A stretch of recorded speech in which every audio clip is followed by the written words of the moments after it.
Welcome to the Flock and Hive podcast, a place for curious minds to explore all that makes life so weird and wonderful. And this week, we ask their subconscious or higher self to take them to the most relevant time and place.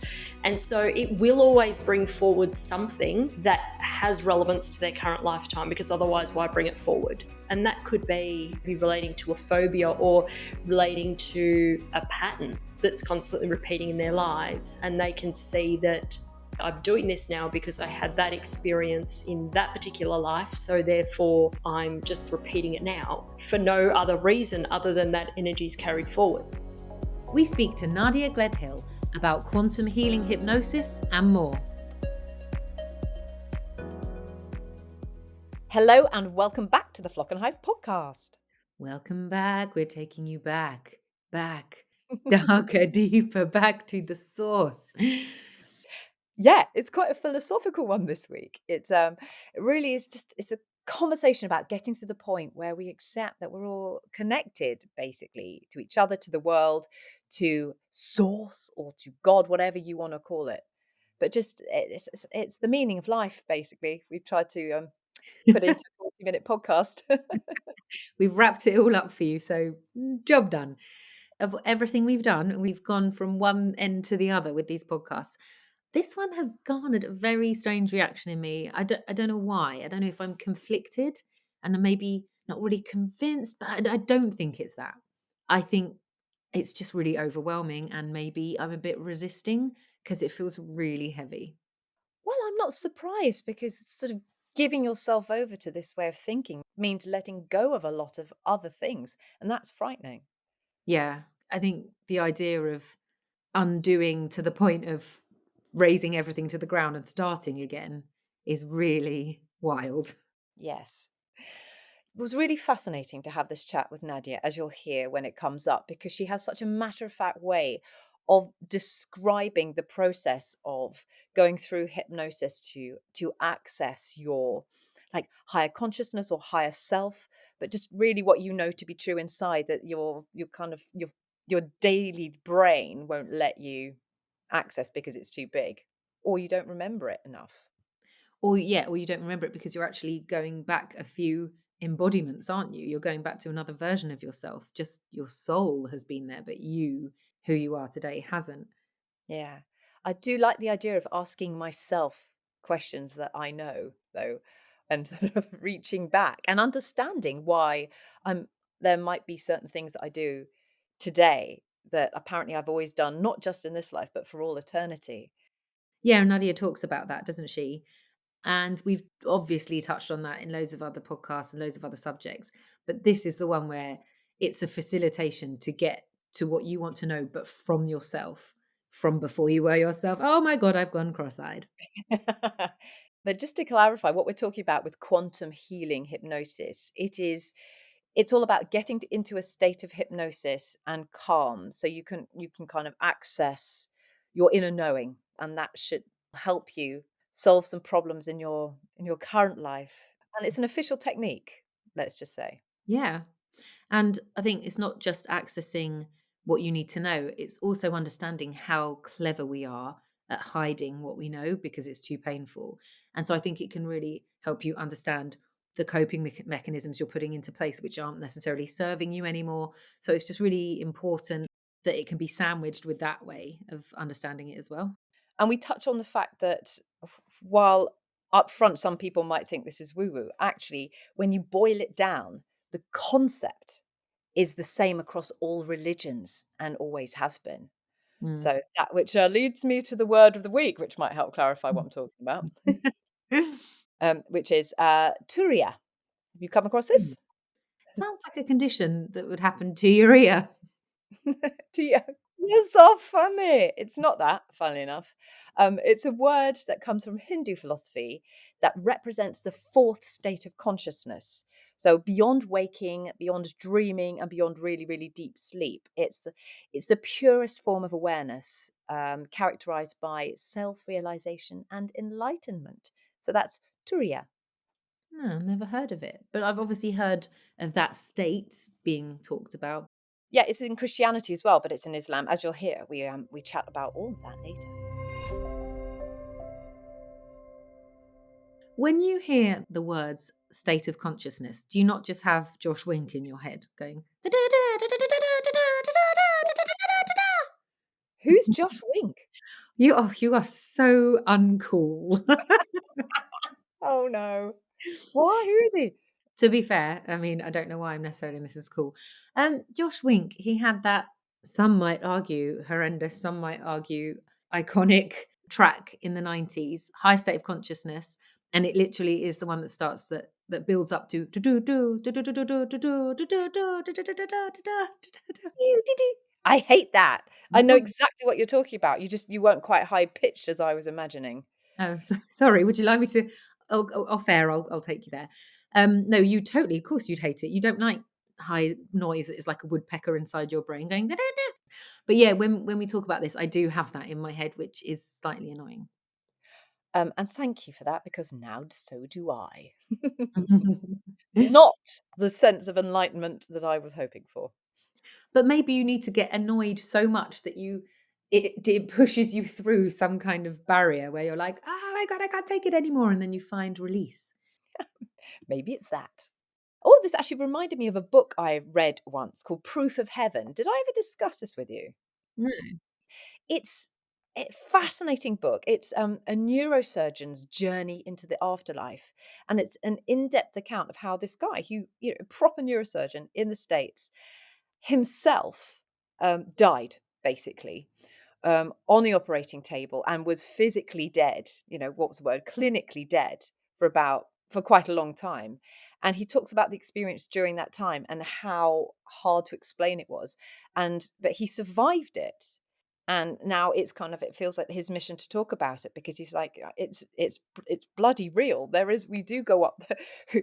We are here for a reason. And I feel like now I've got to tell people about this journey. Thing is, he's called it heaven.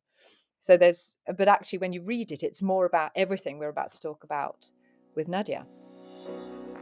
So let's stop wanging on so you guys can attempt to get your head around this. I mean, she describes it beautifully. It makes so much sense. Once again, like other therapists we've had on the podcast, it's just the absolute for her, isn't it? Because she has seen it, there is proof. And I love that. And that's why we want to bring these people to you, to invite you to open your minds a bit. Well said. Here's what Nadia had to say. Nadia Gledhill, thank you so much for joining us on the Flock and Hive podcast today. Oh, thank you so much. Thank you. It's a pleasure to be here. I came across you on Instagram because I wanted to know more about things like past life regression and what raising your vibrations means, because it's all new to me. It's all new to my sister. And then I found you at qhht.australia. And you very kindly agreed to come on the podcast today to come and tell me and tell everyone listening what all of this stuff means and how we can throw ourselves into it. So, would you like to start by just telling us a little bit about yourself, about QHHT Australia, and what you do? Yeah, sure. So QHHT stands for Quantum Healing Hypnosis Technique. It is a technique that was developed by Dolores Cannon. So I tend to find if people don't know much about QHHT, they have either heard of Dolores Cannon or if they Google her, they think, oh, yes, I've seen her videos. I mean, she did pass on almost 10 years ago. But essentially, it started off in the beginning when she was doing it as a form of past life regression. But as it was being developed, it became so much more than that. So essentially, what happens is we allow the client's subconscious or higher self to guide the session. And what we mean by that is we don't direct the client during the regression or the hypnosis to go to a past life or to go to any particular place. We ask the subconscious or higher self to take them to the most appropriate time and place that has information they need. Because consciously, the client may not know what they need at this point. They may think they know what they need, but it may not be actually what they need. And, as practitioners, we certainly don't know what they need. But we allow their subconscious or higher self to give them that experience. Now, for some people, that is going to a past life. But if that happens, of course, we explore that.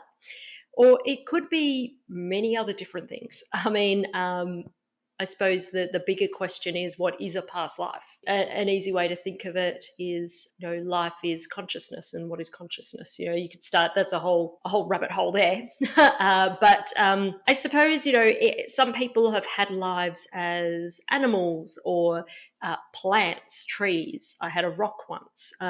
You could go back to a life where you didn't have a physical body and you were simply just consciousness. And at that point of your existence, when you were consciousness, where were you? What were you doing? What's around you? So there can be many different things that come through. And of course, during the experience, at the time, it can be hard to interpret because, I mean, what does just consciousness look like?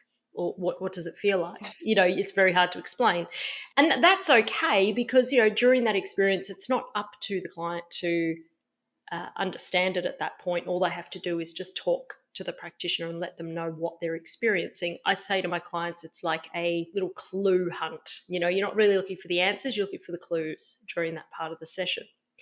But then, whatever experience it is that they have, we explore that. And then we actually connect with and speak to the higher self or the subconscious.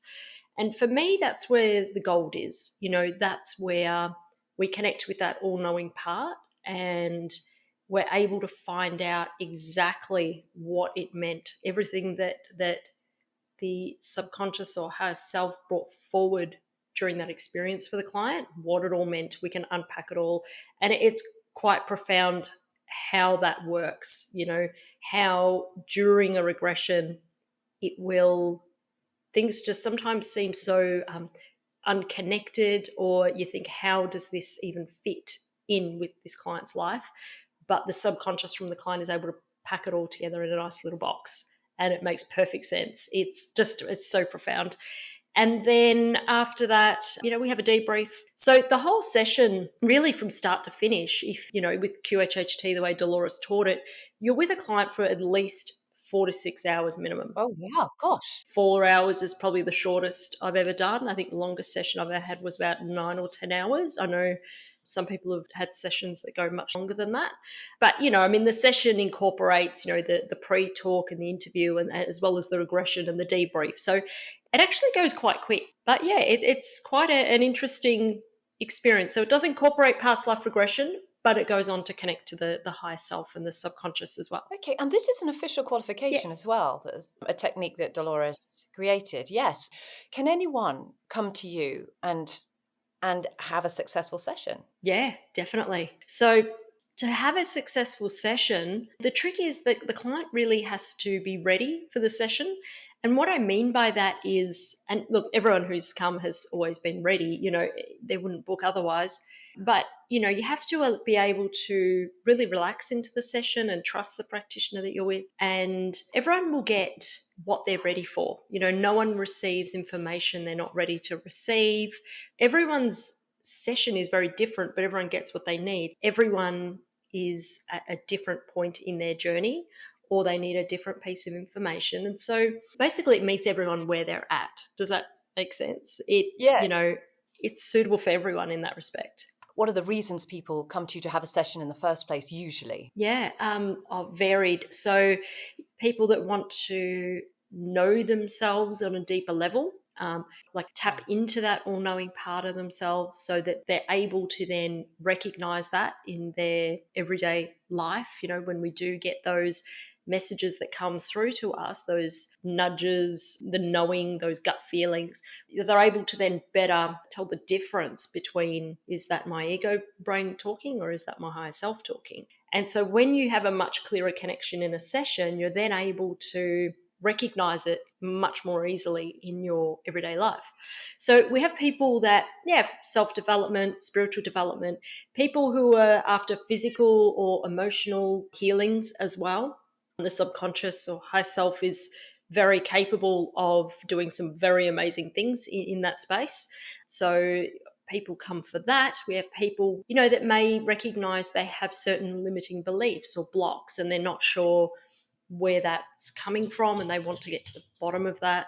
people who have or notice recurring patterns in their lives, and they wonder, why am I experiencing this? Patterns like, common ones could be they're always attracting the same kind of partner, or always find themselves, no matter how much they earn, it's never enough. They're always running out of money, or they're always losing their job. I don't know. They could, there's so many different patterns in people's lives that there could be, and usually is, a very good reason behind that, but they're unable to unpack what that is on their own. So getting that information from their higher self allows them to put it aside, get over it, take the action that's needed, whatever the case may be in their situation, so that they can move forward. And of course, there's always people who are just curious. I also have a lot of clients who say, I've followed Dolores's work and I've always wanted to experience this for myself and just see what comes through. I'm just open to whatever is going to come. So many different reasons. And if it's that long a session, you're going to get something out of it, aren't you? Oh, of Yeah. course, yeah. And it is designed to be a once and done type of a modality. You get what you need at that point. And, I've often have clients that will say, what about if I want another one? Or I don't know, well, of course you can, but give it time, because depending on what information they get through, it can take a long time to sort of unpack and things to fall into place. It doesn't happen overnight. But usually if a client will return, it might be, 12 months down the track or more. And it's usually if they're stuck at another point in their life and they sort of don't know which way to go as well. So it's essentially accessing your deep, deep subconscious. Is that different to your higher self, or is that just another term for it? I use the terms interchangeably because Dolores admits this herself when she first started doing this work, and when she realized she was connecting to something, she didn't know what to call it. So she called it the subconscious. So because she called it the subconscious in all of her books and in the training that she did, but I always say subconscious / higher self, because when we talk about the subconscious, it's not really the subconscious like psychiatrists or psychologists talk about. It's a different part of us. So I suppose a better way to put it is, I don't know if you've heard of the term like super consciousness or collective consciousness Yeah, I've heard of it. type aspect. My brain works in analogies. So if you think way back to, say, the Big Bang, okay, so you've got the Big Bang, so it's all started from nothing, and that nothing, if you think about it, everything's come from that. Okay, so everything came out from that. And I suppose that sort of symbolizes that point of pure potential. Everything that's formed from that, it's become planets, stars, right down to, is it a cell that's going to become a fingernail versus a cell that's going to become a piece of skin or a liver, but it all comes back to that one point. So I suppose what I'm getting at is everything starts from a single point. And when we talk about the subconscious, it really taps into a part of someone that, yes, it's connected to them, but it's also connected to so much more. And the reason we say that is because this might even sound a little bit woo-woo, but I can receive the same kind of information from different clients who don't know each other about certain things, or the way they'll talk about certain things, or, for example, the way that someone will describe what happens when they pass, or if they go through a past life and what happens after that. Some of the terminology they use may be different because they're putting their own words onto it, but the gist of it, or the vibe of it, is the same. They're talking about the same experience, going to the same places, doing the same things, getting the same feelings or emotions that are coming through. It's impossible, as it was orchestrated, that every single client that comes to you is telling you the same story and giving you the same information. So you're tapping into something that is so much greater than your own consciousness. So when we say subconscious in the context of QHHT, we are referring to that part, which I think a lot of people know as, the higher self or the super consciousness. That actually then gets filtered through your subconscious mind, as in the psychologist definition of subconscious mind. And that information, that pure potential, goes through that filter, and that filter is built up by all of your beliefs that you've built up through your lifetime, things that you've experienced as a child, as an adult, that build all these things. That gets filtered through that and then manifests really into your conscious mind and into your environment. So I know that sounds a little bit woo-woo, but I can say that with confidence because I've seen it so many times, and so many practitioners as well that I speak to have exactly the same experiences. So it's quite freaky in a really nice way how that works. Yeah, it's interesting you say about the woo woo because obviously this is the kind of subject, if you know nothing about it and if you don't speak to you, you're just kind of, you're ready for the trolls and the skeptics to come in, aren't you? But I love the way you Hmm. describe that because it makes so much sense. Everything comes from that one place. And so there is part of us that Hmm. should still be attached to it. And we know, the most scientific people on earth have had things they can't necessarily explain, so much so that they've built courses around trying to understand where is the place where science and spirituality meet. I just think it's absolutely fascinating.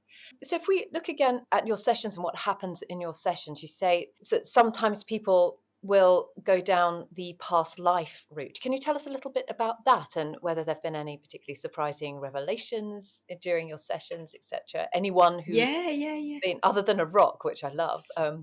gives like historical significance, etc. Yeah, like there's been some really interesting ones.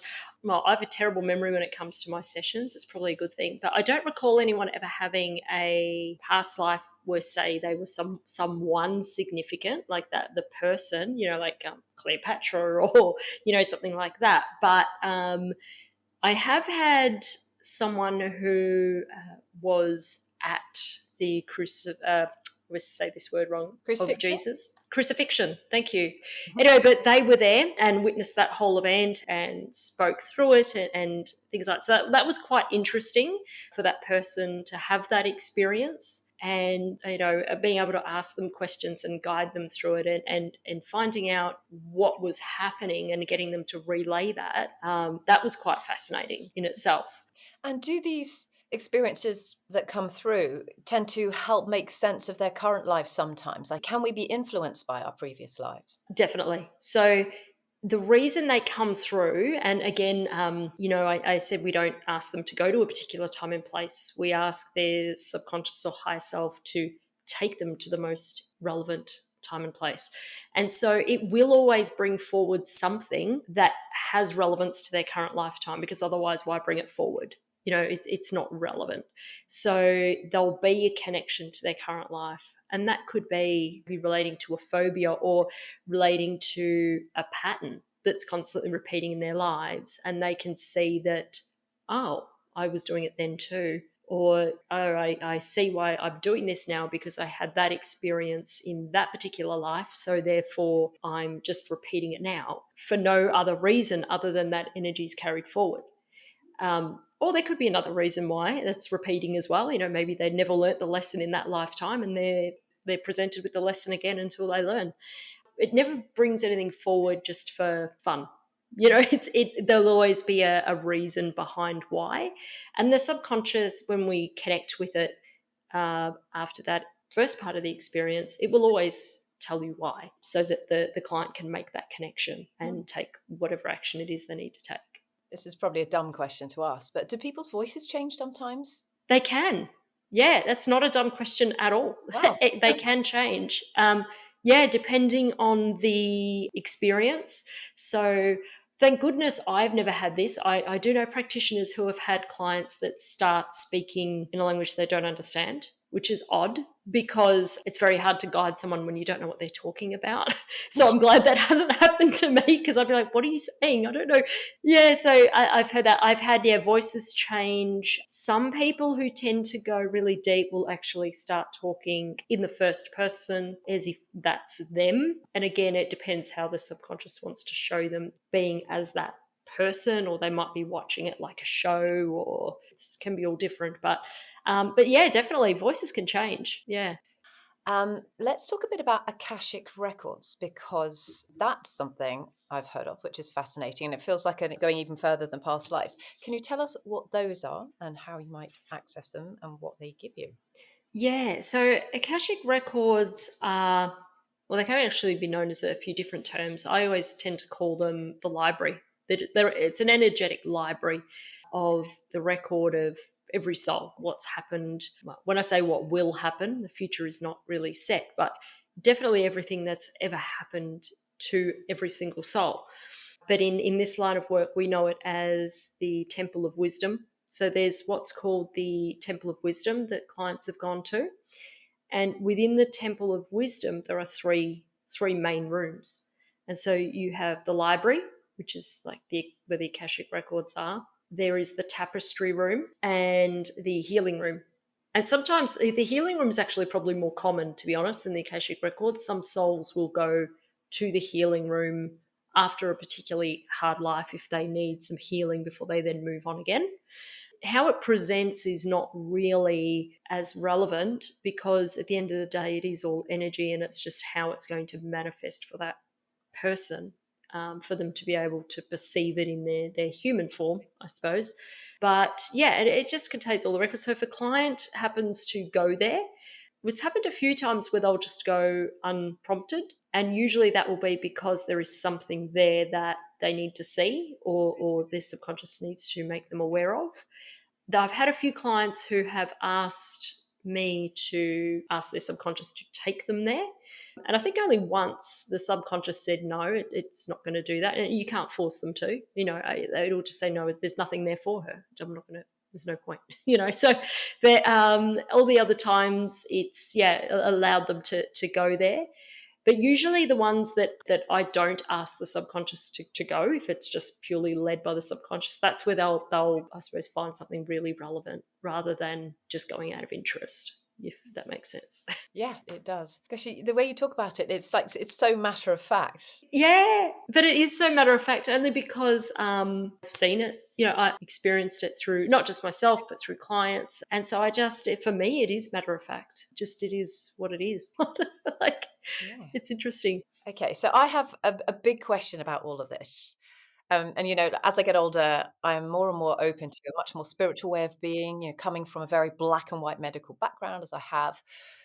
Why aren't humans generally aware of this connection to other? Like, why is it only now that the collective consciousness seems to be rising? Why is it so hard to, it's a Yeah. huge leap of faith to even acknowledge that this might exist, let alone start doing something about it. Why is it so hard to learn these lessons? So that's a big question. Yeah. No, yeah, there's a lot there to unpack. Look, they say that Earth is the hardest planet. Here on Earth, we have many different emotions, many different things that we experience. And through doing regressions, we know that there are other planets with other beings. We know that there are other existences, and they just do not have the same emotions and problems that we have here. So you think of the soul evolution, I suppose, like going through school. You can't go to, high school or college before you've done primary school. You go through all the different stages, and you have to pass each stage before you can go to the next. And, what's the point in going to school if they're going to give you all the answers? So when we come here and we have to navigate through and work things out, we actually have to really get back to learning who we are. I mean, there are certain lessons, yes, that we've come here to learn, and that, some of us will share many similar lessons, and some have come to learn specific lessons as well. But I suppose on the whole, it's coming back to remembering who we actually are, learning the lessons that we're here to learn so that we can essentially go to the next grade. So yeah, why would we remember when we come back? If we were here and we remembered it all, there's nothing to learn there. There's no evolvement there. You go to school and they give you all the answers. Well, what's the point? And I think collectively, I think people are a lot more open these days. People are becoming more aware. It's sort of like you're a little bit higher up in the elevator. And so realizing what's on the roof, you don't have to look up that far. It's not that high to climb to see what's up there and realize what's there. Whereas 20, 30, 40, 50 years ago, it wasn't so much. So many people I come across that I don't know, just don't fit the stereotype, if you know what I mean. Like, so many people who, they're accountants or lawyers or even medical doctors, quite a few medical doctors actually, nurses, people in medical professions who very much into this stuff, believe it, they just can't outwardly talk about it, because of their profession. But I think definitely as a collective consciousness, it is rising. The earth energy is rising, and it has really for a long time, probably since well, the main shift would have been, well, the kickoff would have been around 2012. And so there's been certain events since then which has sort of shaken the energies up a little bit. And every time that happens and the sort of the dust settles and all comes down, we all sort of feel a little bit higher. Um, and collectively What that's would happening. And I even know this year there's been quite a lot that's been happening. I don't know about you, but I certainly know everyone I speak to and everyone I know, there's a lot of shifts going on in people's lives this year. You know, a lot of breakups, a lot of people, starting jobs, ending jobs, starting businesses, building, moving, people doing things in their lives that sometimes I think, what reality am I in? You know, they're doing and saying things I never thought would have happened or thought they would have done. It's like they've become someone else. And I noticed that happening with so many people around me this year, that even if they're not conscious of it, that's a reflection of their consciousness evolving and them following their true path, whatever that may be, and however that manifests in their lives. But I mean, I don't know about you, but I've seen so much of that this year around. Yeah, well, I mean, for me, noticing that started last year. In fact, well, Mm. we've probably because us as a family, we've just changed everything like massively. Like we've moved from the mainland of England to the Isle of Wight. Sold our house, changed schools for the kids. We've done all that. So we've been particularly aware of it for a while. So what would you talked about like from 2012? There've been certain events. What kind of events? What were they? Oh, I just mean as in energetically. So, when a really good, probably analogy, not analogy, a really good example was, when they were talking about, was it 2012, the world was ending. And, because the Mayan calendar was ending and there was all these energetic and astrological, I can't remember the astrological significance there. We were moving from one age to another. I can't remember. I'm not very good with astrology, but all these sort of markers that people were saying, oh, it's going to be the end of the world. And well, no, it's not the end of the physical world, but it was just it was one time where there was that major sort of energetic shift into something else. And it's nothing that you really notice, like not like an earthquake or something crazy or a great flood or anything like that. We'll save that for another 26,000 years or whatever it is, but because that will happen again. But it's just really the cycle of life. Everything evolves. The universe, the earth is not the same as it was 100 million years ago. Everything evolves, but it's so gradual. But there definitely was that shift in 2012, that end of that era, so to speak, and the beginning of a new one. So there's all these things along the way. I know that this year there have been a lot of, or like a lot of solar flares and things like that, which have, of course, it's going to affect us. The energies affect us. We're human. We're 70 or whatever we are percent water, and we're part of the whole environment. Of course, things are going to affect us. And yeah, it's very interesting to watch. There's a lot of people I know who are perhaps not as, let's say, in tune with some things, but even I could see them going through shifts, and I don't think they're consciously aware of what's happening. But it's interesting to watch as an observer that these people really step into I suppose they step into their true selves, and whether that's leaving a partner they've been with forever and they've always been unhappy, or leaving a job that they've been unhappy with, and doing something, following their heart, or moving countries, or moving interstate because they want to chase the sun. I don't know, like whatever it is, people are sort of stepping into who they are. That's interesting that you don't even have to be into all the like the astrology or whatever to be affected by it. It just it's you think it's passing you by, but actually it's informing a lot, but you're just not aware of it consciously. Yeah, Yeah. yeah. I mean, yeah, it's quite interesting to watch. There are people making big changes, and you kind of go, what's all this happening for at the moment? It's like one thing after another. It's quite fascinating. Yeah, it is.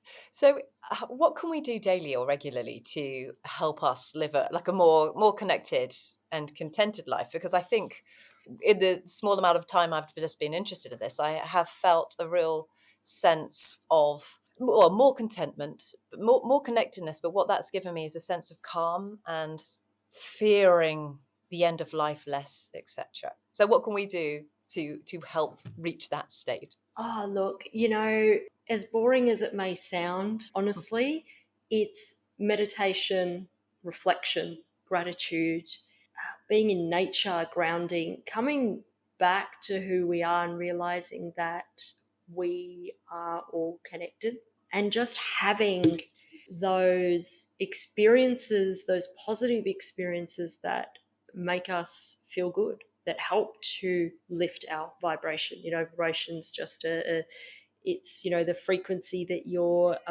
operating at, and all that really means is, what emotion are you feeling, really, in a simple term. Are you operating from a place of love and gratitude, or are you operating from a place of fear and doubt and jealousy and all those negative things? Because they're the things that will lower your vibration. Everyone, they may not know what it means, but they know what it feels like.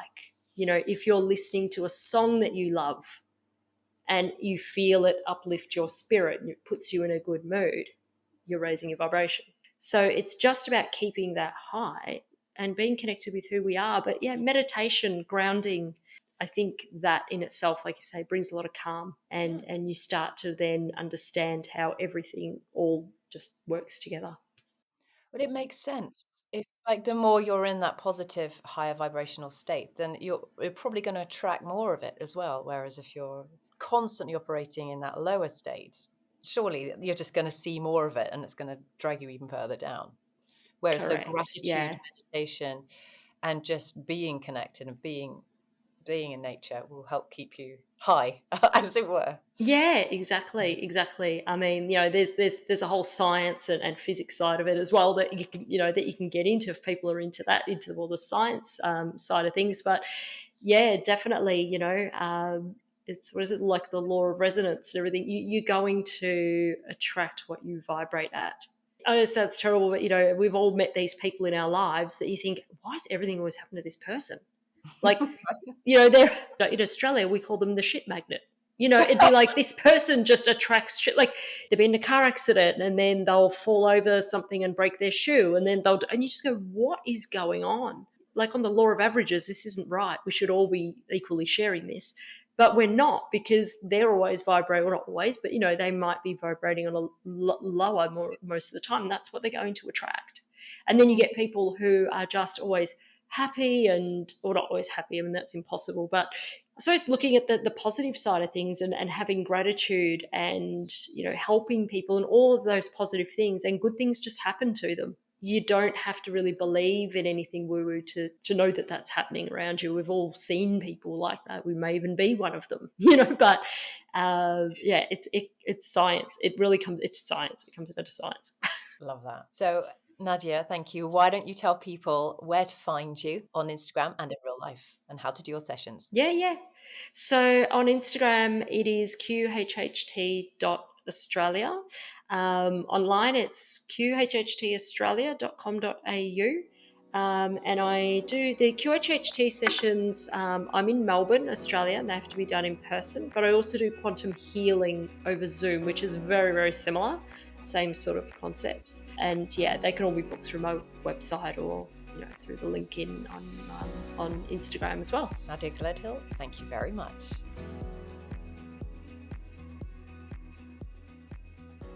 Very, very interesting. I feel like we've kind of talked around this type of therapy with other conversations we've had, haven't we? With like EMDR, kinesiology. But with those therapies, you're sort of accessing the unknown, this life trauma. It's still from your childhood, from your experience in this lifetime. Whereas this is going even like further back to your essence. And that is wild and quite overwhelming for me to get my head around, really. I think it's overwhelming for all humans, actually, isn't it? But then also really interesting that she says it can be a once and done thing. Yeah. Which reminds me a bit, I've been watching Gwen Paltrow's documentary, her Goop, the Goop Lab. And just watched the episode where they take psilocybin for that, to access what they need to do to like move past something. And that seems like a once and done thing too, which I find it's interesting that the stuff we need to get to from childhood, you need to really dig around, and it can take a while, a few sessions, but these really like far reaching get to the essence of it. It's just that just once, and it whoever goes through it, it really feels like it's such a revelation that that is all you need. I want to know what is behind that veil, the Wizard of Oz veil that can be so catastrophic, but in a good way. What's the positive word for catastrophic? God, it's so negative. I can't think of it. Well, and life changing, enlightening, probably. Yes, yes, enlightening. Yeah. But speaking of enlightening, the big firstly, I've never heard the collective consciousness described as well as she describes it in relation to like the Big Bang theory and how every single particle informs everything, and that everything we have now feeds back to that one moment, so we're all connected. Yeah, I appreciated it too. I know what you mean, and it led to me doing a bit more kind of research on what higher consciousness means, and just seeing that actually this is a concept that's come up time and time again, across all religions as well. And it's all about just getting back to that connection with source or God or whatever you choose to call it, because it's just interpretation, isn't it? At the end of the day. Yeah. Though one thing which I'm questioning is, she relates it to the Big Bang Theory, which is obviously very, well, not anti-Christian, but it is not, Christians won't believe in that necessarily, will they? So that is it quite alienating in that way? Like, I know certainly know Christian people who are quite averse to this way of thinking, even in terms of thinking ghosts don't exist, spirit doesn't exist. It's, this kind of is all borderline offensive to what the Bible teaches us. There's that sort of boundary there where I imagine some people would just be put off by this because it would surely it doesn't it just challenge religion basically. Well, you say that, but actually, the more you look into the link between this kind of thing and the Bible, you'll see that it's like within Christian theology, in the Bible, they talk about how Jesus came to earth and essentially he completely surrendered his ego. He surrendered everything higher so that he could come to earth and learn in order to bring humanity closer to God, as it were. That there is a term for that. That is kenosis. It's the dissolution of the ego. That comes up time and time again, but that's a really major part of the Bible. That is what they talk about. Um, I could even tell you that it's in Philippians 2.7. How do you pronounce that? Philippians. But there it says that Christ emptied himself, taking on a human form and the limitations of humanity as the ultimate act of humility and surrender, setting aside his divine privileges to fully experience life as a human, suffering and death in order to bring his soul, but all the souls on earth, up to a higher vibration, higher level, essentially. It's just different language. I've never even entertained that, but then I've never read the Bible. So Are you sure? All those years at Bible school? we didn't go to Bible school. You mean Sunday school? Sunday school, very different. Yeah. Yeah. There Well, was that a was bit of just Bible in there, though, let's face it. yeah, but it was mostly just childcare for mum and dad. They I mean, weren't in the church, were they? oh God, no, no, they were making Sunday roast. Yeah. Yeah. But I guess I was just referring to that the sort of the very basic Adam and Eve creation of man versus the Big Bang theory. I guess I say it because I wouldn't want anyone just to immediately um, brush this off because it doesn't go it doesn't align with your religion. But like you've just said, it is the essence of every single religion, isn't it? Yes, and it's not just Christianity, but you see it in Buddhism, you see it in Hinduism as well, and Islam. I mean, it doesn't get much wider reaching than Mhm. that. It's a major point of all religions to get closer to the divine, wherever the divine is. We've just muddied the waters, haven't we, along the way, I think we'll say, and we should probably stop the religious chat before Yeah. we offend people. Apologies if we've already overstepped that mark. But it's not more of a we're not making a judgment. I'm just questioning it because I'm not particularly religious, but I've never been as spiritual as I am now, but I'm still not even there. So it's just, ooh, where do I lie? Where does the land lie? This is just the constant questioning. So, speaking of being enlightened and learning things from our past, but also past lives, do you ever feel that you've been something before? The more I look into this kind of stuff and I'm like, oh, what could that be? Because I do have very severe reactions to things. I have very severe health anxiety and having done lots of psychotherapy and trying to figure out its nucleus and its source. I've definitely thought about this. And there are things that I just feel really naturally aligned to. So I have to be in water the second I wake up, not a shower. I have to be in a bath whilst it's running. Everyone takes piss out of me. Who knows it is that? My husband calls it the dry bath. I think we might have even talked about this before. Just the scent. Sorry, I don't mean to laugh. It is weird, but I didn't realize it was weird until I realized everyone else doesn't do it. It just I feel like it breathes me back to life. Like I wake up and I'm not awake, and I sit in a bath whilst the water runs, just the vibration, the sound echoing around, that sensation of water. And I'm an absolute fish in a swimming pool. If I'm on holiday, I will still swim lengths every single day if there's water near. I just have to be in the water. I love it. So I definitely feel like I was either a fish or a mermaid or something definitely in the water. But have you? I feel like you definitely have your idea of something you connect with that speaks to you, right? In terms of a past life. I do now, but it's only been this year that I've started thinking about it, to be honest.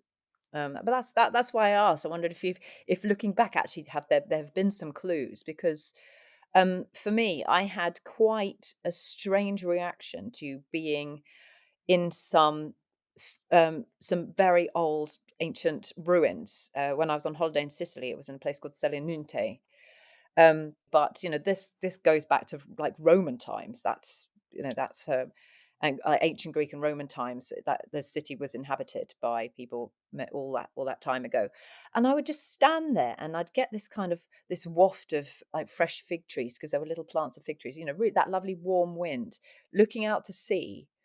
And I just sort of felt myself grow taller and just feel like really like and broader, and felt really sort of empowered, like I knew this place. I knew this place so well. And I just it that just that really, really stayed with me. And so my thing is, I think I was around in ancient Greek or ancient Roman times somehow. So number one, my name. Yeah. I was born Helen, and then mum and dad put an A on it. So from the classical Greek. What else was there? Yes, oh, when I went to the university, I studied Italian, and you're supposed to choose where in France and Italy, because I also studied French, I was meant to go. They changed the rules, and by the time they got round to telling me and about five other people that we had to spend the whole year in Italy and not split between Italy and France, there was only one place left, and it was Rome. And then just finally, I'm studying perfumery. I have to think about a time in history where perfume was important anywhere in the world, some kind of culture. And I stumbled across sort of ancient Greek and Roman perfumery, and it all happened in Rome, and it all happened in the little road that I used to walk down to get to university every day when I was living in Italy. Wow. And then I learned about the cult of Dionysius, which was big at the time, which involves ecstatic celebrations where you drink wine to reach a higher state of to get closer to the divine, where they wrap ivy leaves around each other. Ivy is my other daughter's Mm. name. That was a big, long explanation. You could tell I wanted to talk about it. But you've always been really, romantic in not in your studies or in what you want to do. But I remember growing up, everything was very delicate, and the interactions you wanted with your boyfriends, it was always very intense and poetic and sincere, wasn't it? You've always been like that. But maybe this whole time you have been putting that energy out and attracting it. And she says that is the key, isn't it, to reaching your absolute essence and finding out who you are. I think you definitely put that out into the world. And I think that's why you're really successful at identifying it and knowing who you are in that way. I feel like you're very good at that. Thank you. I feel that's come quite late, the kind of the knowing of it. But did you need to know it? Because like you've just said, it's been building up to this point the whole time. That's the thing. And like Nadia mentions in the interview, whether you're in tune or not, it happens to you. Yeah, that's true. I love that. Can we just take a moment for shit magnet? That's so beautifully Australian in this sort of very articulate chat. I love it. I definitely know my fair share of shit magnets. And to be honest, there are definitely times in my life where I have been a shit magnet. Definitely. I can see it happening. This house renovation has been a perfect example. I've been dealing with it for 2 years. And about 6 months in, I just got really negative about it. And every single bad thing that could happen in a house renovation happened because I was just focusing on the shit. And I had to really have a word with myself with that and try and be positive, as did my partner, who I'm surprised is still my partner after all this. But no, it's totally a thing, shit magnetary. Shit magnetism. I don't know. But it's a great way to understand vibration, isn't it? Because vibration is one of those words that is at risk of being sort of wankified and wooified. But it is, but we all know, like if someone walks into a room, especially if certain people walk into a room, they're in a good mood. It affects everybody, but the opposite is also true. You know, are you a radiator? Are you a drain? The same thing happens, and that's just so. And that's essentially vibration. If you're in the good place, you're vibrating at a higher frequency, and the more you can do that, the more you bring other people up, and the more you attract that stuff. Mm. But also, and what you put your focus on, you get back. I was having a breast lump checked out, and I was obviously freaking out about it. And my therapist taught me that beautiful coping mechanism about the four corners of the room. So for every situation, especially when you're in a stressful situation and it's really hard to not focus on the dark potential outcome, always remember there are another three corners of the room. So yes, maybe don't deny the fact that there could be a horrible outcome. So spend a little time just addressing the dark corner and, making a bit of a, not peace, and making an association with it and understanding that could happen. But then also focus your energy on the three other corners of the room, which are different outcomes, and really talk that through. One of them needs to be the darkest, and the other needs to be absolute, joyous, wonderful, where everything's going to be okay. But the point is, it's a lesson in not focusing only on the fear and only on the dark, because that will, resonate back to you. And I found that really powerful and really, really worked. Mm. And that is about putting your vibration somewhere else, isn't it? Yeah, and we humans do have a tendency to focus on the negative, even like it's the first thing that we see. As Elaine said in the last podcast, we are genetically programmed to see the problem first. Because it's for survivals. Because, like, what do I need to do? Do I need to know if there's an instant threat? Yeah, understandably. Quite beautifully cyclical, this. Nadia's point about professionals who have probably had to push down their belief in, past lives and everything she talks about because of how they've been trained, like doctors, for example, she mentions. And isn't that just amazing? Because haven't we just, this is the premise of Flock and Hive. We've banged on about it before, but our parents were medical, so it just cut out an allowance to think about anything spiritual, not because they impressed anything on us, it just wasn't there in our life. And that's how they were trained too. Back in the day, like for decades, even like as recently as when our dad was a GP, doctors were very much pillars of the society, weren't they? Like they were really respected, they were listened to. That was, they kind of, laid down the laws of the land in that way. Yeah. But now I think, because you ask her, why is that shift happening? Why is the collective consciousness emerging? And I really believe because that whole pyramid of society nowadays, it's sort of crumbled a bit with access to the internet and social media. We don't go to these professionals anymore to find out about us or to find out about life. That structure isn't there anymore. We can go and look at Eckhart Tolle talking to us on the internet, and we are being offered a different way to think about things. So as much as there's toxicity in social media and everything, I really do think it's sort of taken away the not importance and not the respect, because I still respect doctors and I think they're really important on a physical level. Like we need them, they need to be supported. But we don't go to them anymore for the answers. Have I made any sense? You have to me. But I don't even know if I make sense to myself. But basically, it's even doctors who've been traditionally trained, they should be allowed to also think about the spiritual effect on the human being, not just the physical. And that's being allowed in a way now, whereas it wasn't when we were growing up. Oh yeah, I'm glad to see that it is actually starting to be a little bit more mainstream. Because at the end of the day, it's about feeling more connected to ourselves, to the world, which in turn can only help us feel more at peace. Yeah. So deep, man. Oh, I'm quite drained after that one. It's quite a biggie, isn't it?